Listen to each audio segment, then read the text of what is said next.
Hi guys, this is your Kasolo Mami Lisa and welcome to my mini vlog. So, syempre, it's payday today at syempre, anong dapat natin gawin? Unahin muna natin yung mga pangangailangan natin sa bahay.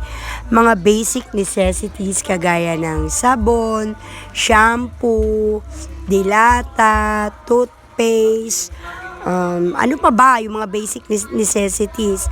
Tinapay, palaman. Yan, so nagpunta pala kami dito sa may Dali.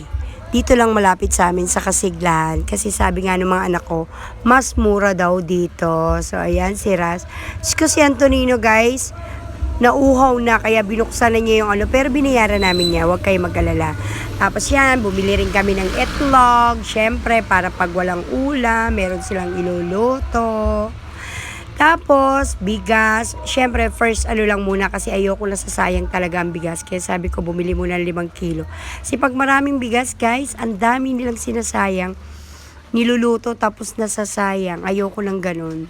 Okay? Kasi ayoko lang napapanisan talaga ng kanin. Tapos, ayan na.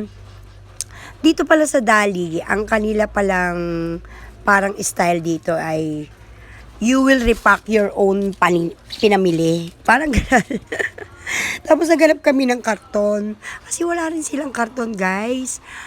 Ngayon, tingnan nyo naman yung scotch tape na binigay sa amin. Pero nakakatuwa dyan kasi yung lalaki, yung parang pinaka-store head nila yata, parang sabi niya, maghanap na lang kayo ng karton sa labas. Kasi talagang wala na silang karton. Bibilin mo sa kanila yung kanilang paper bag.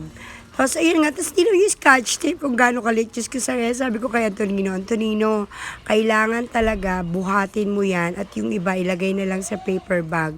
Pero syempre, nag-request ako sa anak ko nga, sabi ko, gusto ko ng red wine. Eme ko lang naman yan. Kasi alam niyo naman, minsan pagkagabi, pampatulog lang. At saka pampasarap sa, pampatigas ng puso. So, ayan, may Quaker Oats na naman si Antonino. Nasunod na naman ang gusto niya. Tapos ako nga, bumili rin ako ng bigas. Tapos, ayun, syempre, hindi ko makakalimutan yung aking red wine. Tapos sabi ni Ate Riva, kain tayo. Sabi ko, wag na. Sabi ko, kasi, alam niyo naman, pag ganitong marami pa rin kami mga babayaran, mga oats, di ba? May tindahan, utang, may ganito. Pero okay lang yan kasi ganyan naman talaga ang buhay. Walang taong walang utang, guys. Kaya nga sabi ni Riva, naniniwala na ako dun sa kasabihan na ang sahod hahawakan mo lang after wala na naman.